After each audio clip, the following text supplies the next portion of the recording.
Bayona qui l'emporte. Sébastien Ernaud, la victoire des petits. Pronostic quintet de ce vendredi 8 mars les amis, j'espère que tout le monde va bien. J'en profite de ce petit moment de soleil pour tourner la vidéo dehors. Voilà, on revient tranquillement dans les bonnes périodes, alors je me laisse tenter par tourner la vidéo en extérieur. Les amis, nous on se retrouve pour ce nouveau quintet. On ira du côté d'Anguin, Réunion 1, course 8, 20h15, 16 partants sur un parcours de vitesse des 7 à 11 ans, n'ayant pas gagné 225 000 €. Donc comme d'habitude, je vais vous donner mes 6 préférés, mais gardez bien à l'esprit les amis que je tourne cette vidéo une journée avant la course, parfois 48 heures avant, et donc voilà, j'ai pas tous les paramètres avec moi. Tout ce que je vous dis là, c'est sur le papier, sur les impressions visuelles que j'ai pu voir ces derniers temps. En revanche, je ne sais pas comment se passe le déplacement du cheval pour aller à la course, comment se passe le hit, comment se passe le canter. Et si je vous dis ça, les amis, c'est parce que, par exemple, j'avais mis Gloire du Perche en tête pour ce quintet de mercredi, qui sur le papier, avant le coup, pour moi, était une très belle chance. Mais quand on voyait les échauffements, le canter, eh bien, voilà, fallait pas du tout jouer Gloire du Perche. Mais ça, bon, on peut pas vraiment le savoir à l'avance. Quand vous voyez qu'un cheval est au galop, au hit, au canter, qu'il est presque boiteux, qu'il est pas bien dans les allures du tout, et en plus que l'entraîneur émet de sérieux doutes, bon, ça refroidit vraiment beaucoup. Et Gloire du Perche, eh bien, s'est trompé dans ses allures assez rapidement. Donc c'était vraiment pour vous dire que tout ce que je dis là, ça compte seulement jusqu'à 24 heures avant la course. Et après, il y a d'autres paramètres qui rentrent en compte. Après, quand on a un cheval qui se met au galop comme Anna, par exemple, qui a fait de très beaux échauffements ce mercredi, bon, ça m'embête moins. Je me dis que ça fait partie des courses. Un bel échauffement, on part au galop, on n'est pas coutumier du fait, c'est comme ça, c'est les courses. Quand je vois Galetstead qui ne fait pas l'arrivée, je me dis bon, parcours exécrable, c'est comme ça dans les courses, il y a toujours un driver qui se fait avoir. Bon, là c'était Anthony Barrier ce mercredi. En tout cas, j'espère que vous l'aurez compris, faut bien être attentif jusqu'au bout, à quelques minutes de la course, et pour cela, si vous en avez la possibilité, il faut vraiment jouer au dernier moment. Et comment jouer au dernier moment? Parce que vous allez me dire, je n'ai pas le temps de jouer au dernier moment, je travaille, je comprends bien les amis, mais voilà, si vous voulez gagner, il faut vraiment avoir tous les paramètres avec vous. Et pour cela, eh bien, la manière la plus simple, c'est de pouvoir jouer en ligne de n'importe où. Et si vous n'avez pas de compte The Turf, je vous suggère la plateforme que j'utilise, The Turf. Le lien est en commentaire. Vous pouvez ouvrir un compte en 2 minutes.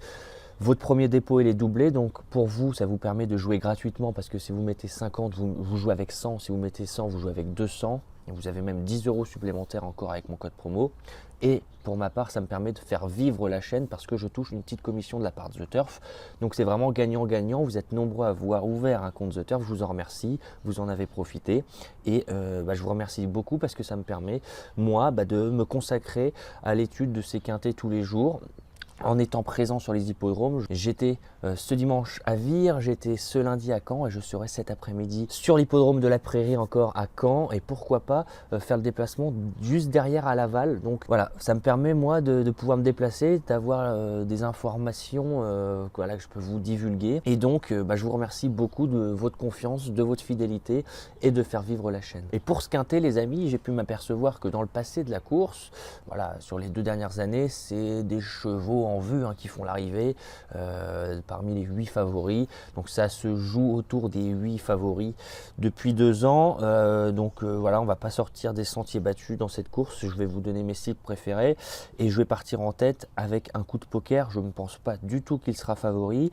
C'est le 9 Goldorak. Je le mets en tête parce que pour moi ça sera un peu tout ou rien. Jugé sur ses meilleures valeurs, Goldorak a vraiment une première chance à mon sens. C'est vrai que parfois il est délicat, il est fautif, mais vraiment le 2 mars là à Vincennes sur un parcours de vitesse, il m'a tapé dans l'œil, pas très chanceux, il a fini en roue libre derrière, plein gaz, et donc je me dis qu'attention, une réhabilitation de ce Goldorak mené par l'habile Benjamin Rochard n'est pas à exclure. En plus, j'ai remarqué que sur les parcours de vitesse, il était très peu fautif. Donc, même si on part en seconde ligne, on est fautif, mais les parcours de vitesse semblent lui aller beaucoup mieux que les parcours de tenue pour rester au trot d'un bout à l'autre, et donc j'ai fait le choix de placer ce 9 Goldorak en tête. En deuxième position, j'ai mis le 15 Udo du Ruel qui vient de s'imposer du côté de Vincennes il y a un mois de cela sur un parcours de vitesse. Il devançait ce jour-là, les amis, un certain Hamilton Duham qui l'avait ramené sur un plateau. Certes, Hamilton Duham avait fait le travail pour Udo Duruel, mais Udo Duruel l'avait vraiment bien fait, finissant vraiment à sa main, facile, j'avais trouvé. Alors, on n'a pas pris dur, on revient sur un parcours de vitesse qu'on affectionne énormément, parce que si on regarde au niveau des statistiques, les 4 dernières prestations autostart de Udo Duruel se sont soldées par 4 victoires, et si on remonte plus loin, on s'aperçoit que c'est presque du 100% dans les 3 premiers départs autostart. Alors, avec un David Thomas en seconde ligne, il faudra que ça se passe bien, mais on a montré en dernier lieu qu'on savait piloter ce Udo Duruel pour prendre les bons dos et mettre à profit sa belle pointe de vitesse dans la phase finale. En 3e position, je mets un cheval qui adore les parcours de vitesse, qui l'a montré à beaucoup de reprises, c'est ce 4 Grand Canyon. Alors, je vais vous remonter un petit peu dans le temps. Revenez le 21 octobre à Enghien sur le parcours du jour. Ce jour-là, Grand Canyon, l'impression visuelle avait été stratosphérique. Mathieu Abrivard l'avait vraiment mené à l'économie, et dans la ligne droite, la longue ligne droite d'Enghien, Grand Canyon avait vraiment fait un truc. Il avait été distancé après enquête pour ses allures, mais franchement, il allait très vite. Donc l'hippodrome d'Enghien ne va pas le déranger, et on a montré beaucoup de belles choses sur les parcours de vitesse. Une belle victoire au Croisé-la-Roche acquise avec facilité, une victoire à Vincennes sur le parcours de vitesse acquise avec facilité, et depuis 2-3 courses on tourne encore autour du pot. Donc numéro 4, on est en forme, on a une belle pointe de vitesse, on adore les parcours de vitesse. Donc Grand Canyon, même si c'est pas Mathieu Abrivard, ça ne m'inquiète pas que ce soit Jules Van Den Put, notre driver belge, qui le drive, tout simplement parce que une association avec ce cheval, une victoire. Donc l'association, c'est 100% de réussite tout simplement. Donc je vais lui faire confiance et mettre ce 4 Grand Canyon assez haut sur mon ticket. En 4e position, j'ai mis le numéro 3, Hamilton Duham, qui sera le favori. Je le place cependant un peu plus en retrait, parce qu'on a vu ces derniers temps que quand Gabriele Gelormeni est attendu, il a du mal à répondre présent, et il est plutôt là quand on s'y attend un peu moins. Alors Hamilton Duham, jugé sur son hiver, voilà, première chance, c'est sûr, certain. L'avant-dernière fois dans la course référence, il n'a pas eu un parcours évident du tout. Il s'est retrouvé à 3 nœuds au vent.